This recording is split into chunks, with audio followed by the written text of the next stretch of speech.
Chida kutendai muri Zimbabwe nekuda kwesupport yese yamunotipa pano paSaint TV basa ichienda mberi.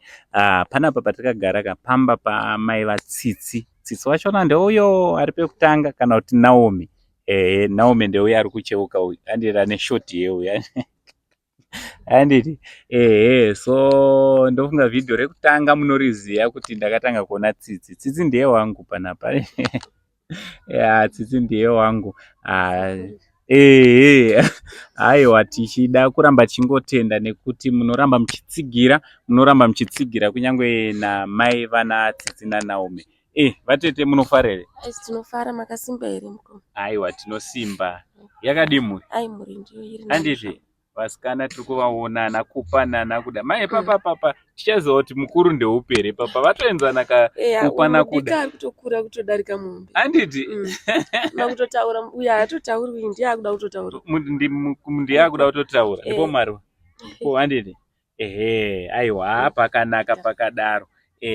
So vatete last time pandaiva panapa vhiki rakaperera taitaura nyaya yekuti vana vaende kuchikoro. Tine vamwe vatete vanonzi Mary vari kunze ndo vakabva taiwa vana havafaniri kugara pamba, vana vanofanira kuenda kuchikoro. So nhasi tauya tisingazivi kuti manga makatsvaga here nzvimbo yechikoro uye makaitsvagira kupi? Ndatsvaga paNyandoro. Anditi mukaudzwa zvese zvinodiwa? Ndaudzwa zvese nemainform anototengeswa ipapo. Anditi school fees yanzi $25. $50 vari 2. Mainiform ndowanzi $15 each. Alright. Pachadiwa nebhutsu nemabhegi zvese. Anditi no problem. So imimi zvamuchaita manje zvatirikuda kuti muite umo mune mari yekuti munobhadhara school fees muzuva ramangwana. Imimi endai mangwana munobhadhara school fees yevana then uniform tozoenda pamwe chete tobva tanovatengera mauniform nezvese zviri kudiwa. Nokutenda iyo andipa mari yechivana yechikoro ndikuti Mwari ngaakuwedzerei pamatapudza murambe makadaro musadzokere kumashure. Ndokutendai zvakanyanya ndafara zvokuti muziva ndachimbozama zvichingoramba ziya mhepo zvadzinoita.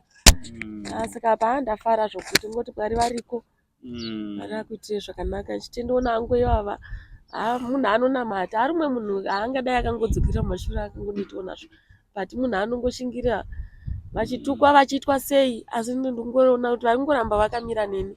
Saka ndivatenda zvakanyanya ngoti Marika ngaavaitire zvakanaka. Aiwa tinotenda Mwari. Isusu tiri mhuri imwe chete. Ukama hwedu hausisiri wepaTV chete, watori ukama unoramba uchienda mberi. Vana vehanzvadzi dzangu, vana vehanzvadzi yangu, ndinofarawo futi kutoona vanasikana ivava vachikura zvakanaka. So hama dzangu kune vane vachida kuramba vachibatsirana naMai Tsitsi, aiwa nzwai makasununguka kuramba muchingotibata, tirambe tichingopfuurira mberi. Vana vakuda kuenda kuchikoro, pachazodiwa futi zvechikafu. Vana vanotakura malunch box emazuva ano ndofunga munoiziya. Vasiyana nesu taingoti fees ikabhadharwa chete zvanaka. Ava vemazuva ano vasiyana nesu. So ngatipfuurire mberi nekubatsira. Vane vachida kubatsira munongoziva pekutibata, munotibata panhamba dziri pascreen idzodzo kuti mhuri iri panapa ipfuurire mberi nekuchengetwa, vana vachikura zvakanaka. Vanhu vaikomenta vachiti Mai Tsitsi vari smart, havanzotsanana munawo. Hamenoti vanhu vakaona kuko. Ndinombozama. Anditi ndinombozama kuzi tsvina chaiyo kushaya zvako but tsvina chaiyo handidi. Anditi tsvina handidi. Izvozvo ndo zvandakaona kuti nyange tikakujumhai tinongoona zvinhu zvenyu zvakarongeka, vana vanenge vakatsvindawo saizvozvi. Aiwa pfuurai mberi nekutichengetera vazukuru vedu ava. Ndo maminista amangwana, machiremba zviri muvana imomo zvotori zvikuru zvokuti muchatozoshamisika kumberi uko toti kuMwari ndo zvamamakaisa pana Naomi. Chokwadi. Aiwa tinokutendai mhuri yeZimbabwe, ngatirambei tichipfuurira mberi nekusapota.